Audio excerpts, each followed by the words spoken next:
Notre invité aujourd'hui est Oumar Mariko. Il est président du parti politique malien Solidarité africaine pour la démocratie et l'indépendance, le SADI.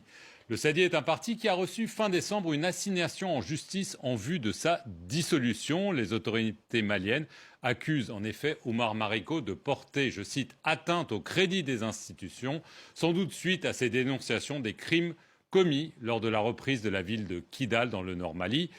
Oumar Mariko avait fui le Mali en avril 2022, craignant pour sa sécurité après avoir déjà accusé l'armée d'exactions contre les civils. Il est avec nous depuis Abidjan. Merci beaucoup, Oumar Mariko. Merci. Alors, en voulant interdire votre parti, quel est, selon vous, le but de la junte malienne?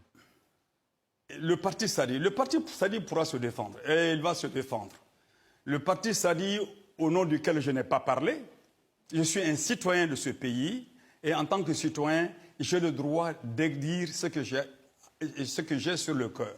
Mais depuis le mois de mai 2022, je ne suis plus en République du Mali.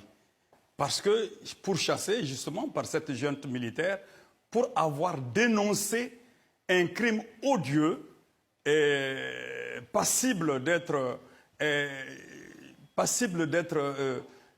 un crime contre l'humanité, celui de Moura. Et il n'y avait pas Moura que j'ai dénoncé.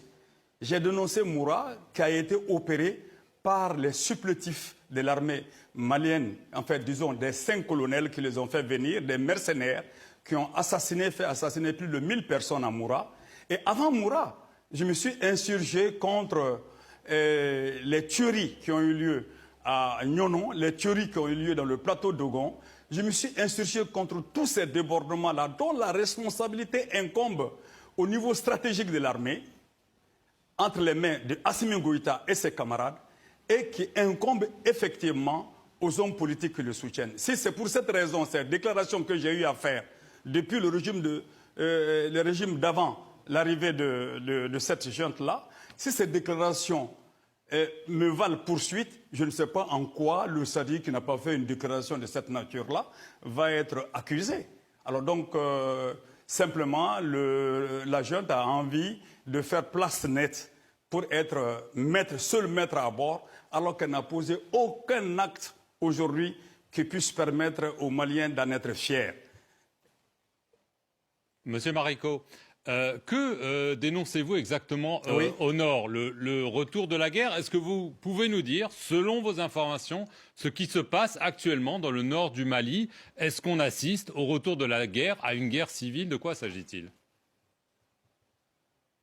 Mais vous savez, aujourd'hui, il faut savoir que, pour l'instant, c'est l'État islamique qui a réussi à se mettre avec les moudjahidines du peuple qui sont en train de livrer la guerre contre l'armée malienne. Et vous devez savoir que les milices Wagner, les mercenaires de Wagner, quand ils sont sur le champ de bataille avec les fractions de l'armée, c'est Wagner qui commande l'armée malienne sur le terrain.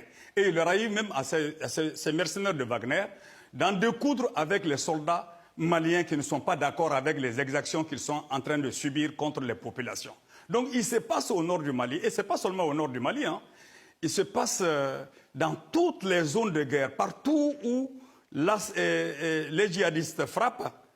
Il se trouve que les unités militaires qui sont sous le commandement de Wagner à ce niveau-là assassinent, violent, pillent les populations civiles. Ça, c'est une réalité que la junte veut cacher, qu'on ne peut pas cacher, parce que nous devons sortir de cette guerre-là.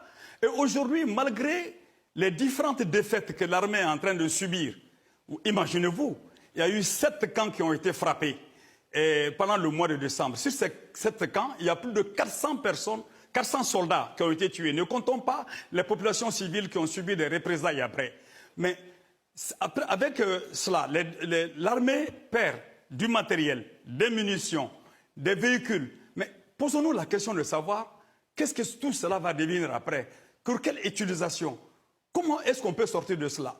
Mais nonobstant cela, voilà la junte qui s'est permise, disons, le colonel Assimi Goïta et ses éléments, accompagnés de Choguel Koukala Maïga, qui vont aller réveiller la SEMA qui était dans une discussion avec avec eux pour l'application de l'accord d'Alger. L'armée a quand même repris Kidal, qui échappait au pouvoir central. C'est quand même la preuve qu'il gagne du terrain sur les groupes djihadistes, non? Pourquoi ça vous fait sourire? Excusez-moi, c'est là la confusion. C'est là la confusion et c'est là la manipulation. Ceux qui sont sortis de Kidal et qui étaient armés ne sont pas des djihadistes et des terroristes. On a essayé de les assimiler aux djihadistes, aux terroristes, pour que l'opinion puisse l'accepter en marchant sur les déficiences de l'accord d'Alger. Ça, c'est un point extrêmement important. Deuxième chose, ce sont les Wagner qui sont rentrés à Kidal disant à l'armée de rester dehors, tout comme quand Serval est rentré à Kidal, a dit à l'armée de rester dehors et pousser le Mali à aller discuter des accords. Mais cette fois-ci, Wagner a dit rester dehors pour rentrer et piller les populations du Mali. Alors donc, la SEMA est sortie de Kidal après avoir livré bataille contre l'armée et Wagner. La SEMA est sortie avec tout son matériel intact, y compris les prisonniers de guerre qu'ils avaient pris sur l'armée malienne. La SEMA est sortie avec tout ceci. Pouvons-nous honnêtement parler de prise de Kidal? Et plus de 90% de tous ceux qui sont de Kidal et qui sont Touaregs, blancs, de couleur blanche, sont sortis de Kidal. Tessalit est vide, Kidal est vide. Des populations, je dis bien. Alors pour qui faisons la guerre et contre qui faisons la guerre? Donc je pense que ce n'est pas... C'est là justement un des problèmes que j'ai eu avec eux, parce que toute la classe politique malienne, y compris mon parti, se sont réjouis, y compris le SADI, je le précise, se sont réjouis de l'entrée de l'armée à Kidal. Et moi je dis que ce n'est pas une fierté pour moi, et ce n'est pas une manifestation d'une quelconque souveraineté ou d'un acte de patriotique. Je le dis et je le maintiens et je peux le prouver. Oumar